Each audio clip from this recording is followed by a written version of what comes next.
Valérie, numéro 6. 3 points clés pour comprendre le système de retraite en France.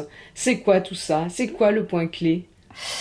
Alors c'est un sujet en fait assez complexe, et pas forcément glamour, j'en conviens, mais en tout cas on va essayer d'être clair, on va essayer d'être intéressant pour que tout le monde nous suive jusqu'au bout. Et ces 3 points clés, bien ils vont être effectivement de comprendre un peu plus comment notre système est fait. Et l'idée c'est pas de rentrer dans les détails, mais de survoler le système. Alors, quel est le premier point clé? Alors c'est notre système. Alors comment il est fait ce système? C'est un principe très simple puisque en fait ce sont les actifs, c'est-à-dire les gens qui travaillent, qui financent les pensions de retraite des personnes, ce qu'on appelle inactives, en tout cas celles qui sont à la retraite. On va cotiser, bien sûr, pendant toute notre vie, et c'est bien évidemment pour servir les personnes qui sont à la retraite. C'est un principe de répartition qui est cher en fait à la France, c'est un principe de solidarité, d'entraide, et ça fonctionne comme ça depuis la mise en place pendant la Seconde Guerre mondiale, et qui a subi au fur et à mesure, bien sûr, des aménagements. Alors, pourquoi le remettre en cause régulièrement aujourd'hui?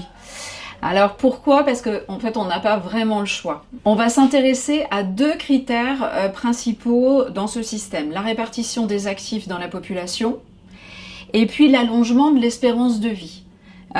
Puisque on va regarder en fait le temps qu'on va passer à la retraite. Pour la répartition des actifs au sein de la population, on va prendre une illustration, ce sera beaucoup plus simple.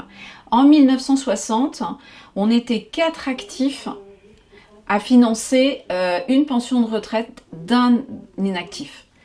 En 2010, on n'était plus que 2 en fait à cotiser pour un retraité. Et à l'horizon en fait 2040, ce qui est projeté, c'est un actif pour un retraité. Donc on voit ici qu'on a un vrai déséquilibre et qui s'accentue au fil du temps. Et aussi bien sûr, c'était le deuxième critère que je prenais, c'est l'allongement de l'espérance de vie. Aujourd'hui, en moyenne, on va passer 25 ans à la retraite, ce qui n'est plus une retraite en fait, c'est un gros morceau de sa vie.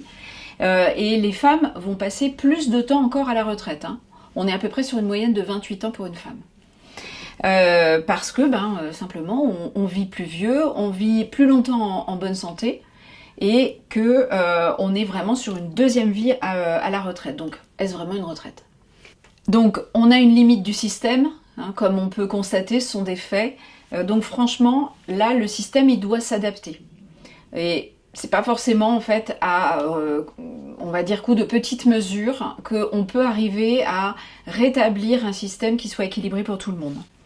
Et donc forcément, il va falloir que chacun introduise en fait la notion de pouvoir préparer un morceau en fait de sa pension de retraite en complément de la retraite de base, donc la pension qu'on reçoit de l'État.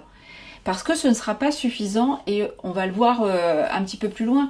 C'est vrai qu'aujourd'hui, on a une baisse quand même importante du niveau de vie à la retraite, plus pour certains que pour d'autres. Donc préparer en fait un morceau complémentaire pour des revenus complémentaires, ça a du sens.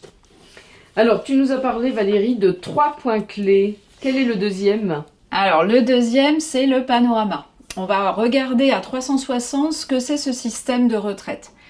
On va aborder ce panorama en fait sur 3 niveaux.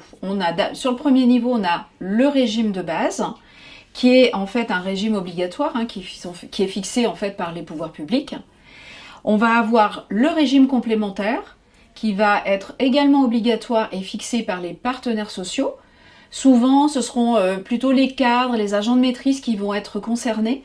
Si vous avez bien en tête, on va avoir la GIRC-ARCO, l'IRCANTEC, voilà, des organismes de ce type. Et puis, troisième niveau, on va avoir le régime, ce qu'on appelle supplémentaire, qu'on va penser plutôt par le fait de le nourrir par tout ce qui est plan d'épargne retraite, que ce soit individuel ou collectif via les entreprises.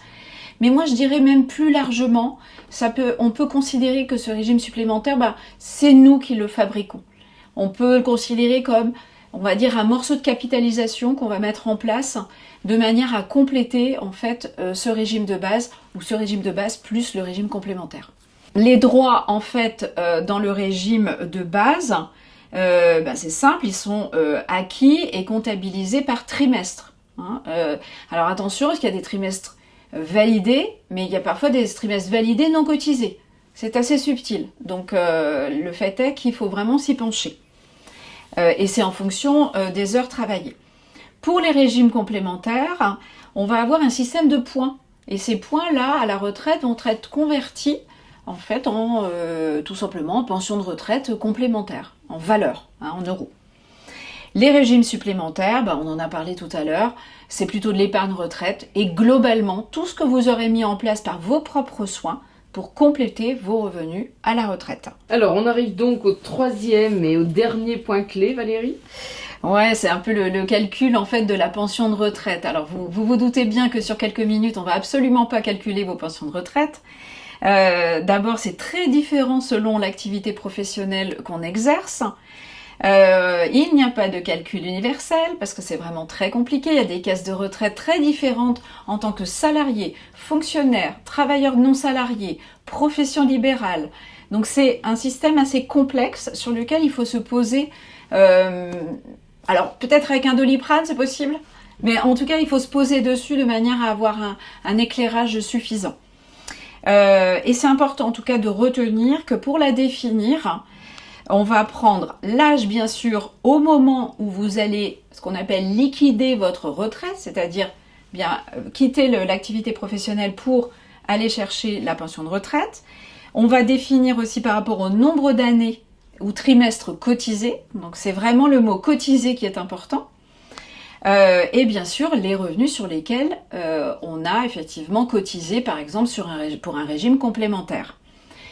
Vraiment ce qui est important c'est quand on aborde la quarantaine, c'est d'aller ouvrir son espace personnel sur info-retraite.fr. Info au singulier -retraite.fr. Pourquoi ?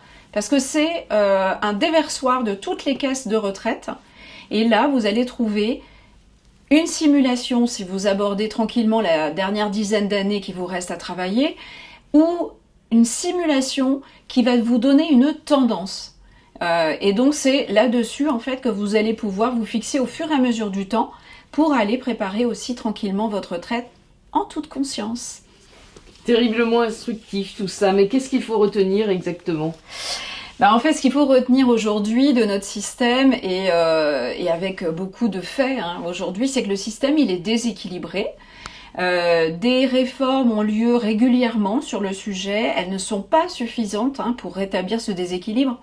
Comment pouvoir en fait agir sur l'espérance de vie qui est assez élevée, comment faire pour que les actifs soient plus nombreux pour cotiser pour les retraités, on ne peut pas.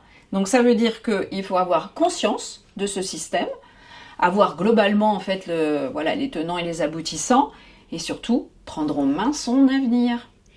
C'est toujours un plaisir de t'écouter Valérie. Merci beaucoup. On te retrouve à partir du 21 novembre en public chez Kia Quimper pour la matinale des experts. Merci beaucoup Valérie et à très vite. Merci à Vent d'Ouest. Et bien sûr, on te retrouve tous les vendredis à 14h. Merci beaucoup.